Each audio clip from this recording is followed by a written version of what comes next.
Okay, a few people have been bugging me about my projects, sleds and stuff, and some of my projects they want to update on. So here goes.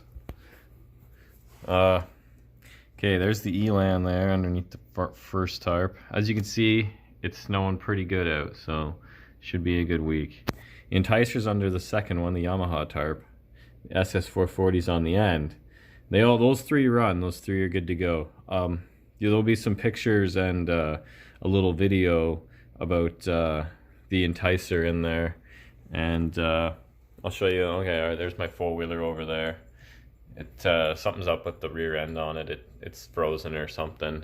It won't move. I just dragged my trailer from the front yard. It was hooked up to my truck. And this little elan just drug it through like a foot of snow. It was pretty hilarious. It barely did it, but it did it.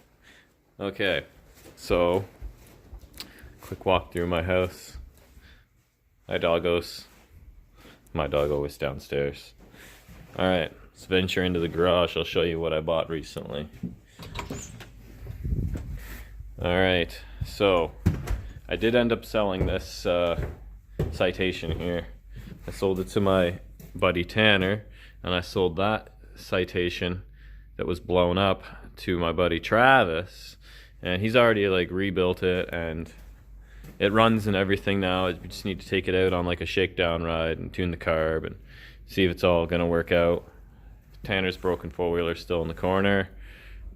He did end up tearing this apart, and I'm not exactly sure what the deal is with that, but he's having trouble with the spark on the engine over there. But I bought this recently. You can't see very well with the shitty lighting in here. I'll see if I can get some kind of a light goat situation figured out here. Okay, I got some light. This is the 78, sorry, I believe. Skidoo Citation 300 that I picked up out in Hinton. And the steering was missing an arm. Like it's got, it's trying not to block the camera. It's got that arm on it there. That's the one from the factory. And I got another one off of a part sled, and it was different. It needed a more aggressive bend in it. So I had to cut it, and I booger welded the shit out of it there. And when I went to take it all apart, I snapped that tie rod, so I had to booger weld that together too. But it is pretty strong, but it's super ugly welds. I put mountain bars on it, so it should be hilarious on the trail. But it steers. So yeah, and then the motor over here is completely locked up. I had a 6-foot breaker bar on it, and try to roll it over. It's locked up. I don't even want to take it apart because that's going to be a huge pain in the ass. And yeah, so I think I'm going to put a Yamaha 340 in it. I haven't figured out stay over there, stupid. I haven't figured out the engine mounting system yet, but it might not even go this summer. And then there's a 440 in the corner out of another sled that I bought for dirt cheap. I got two of them actually, a Skidoo Everest 440 and a 500. Got them for like 150 bucks.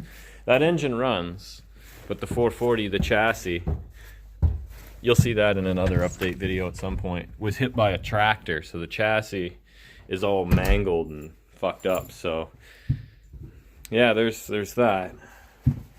Yeah, I'll put some pictures and some video of stuff I did last year that I never put up.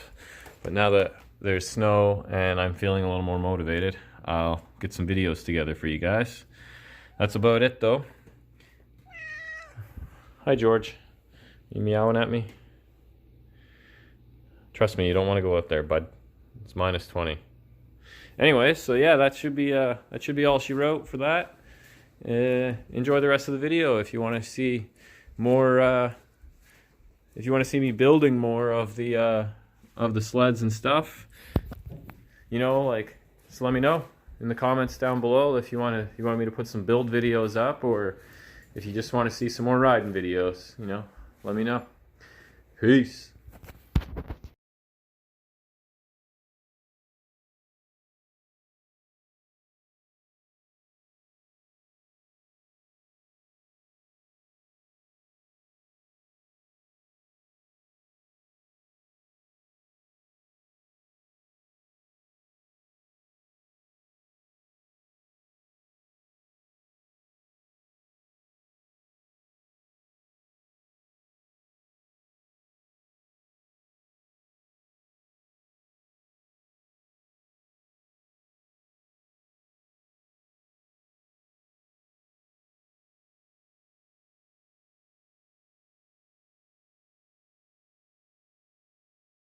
Okay, so the enticer is pretty much done. This ski was, if you look in my pictures from before, super bent upwards. And it had a really big bend. It's really hot, so I'm not gonna touch it, but right in here.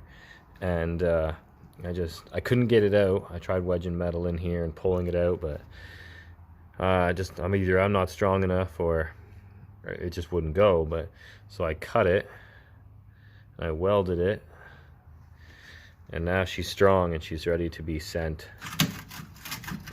You can still see there's a bit of a bend on each side, but grab the vice grips and pull that bend out. But yeah, so the ET is pretty much done. Seat's all taped.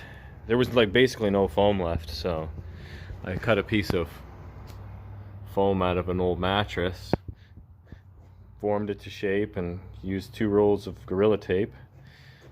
And yeah, she's pretty much ready. I still need to get these buttons are a little finicky. That's what you get when you sit in the field for 20 years.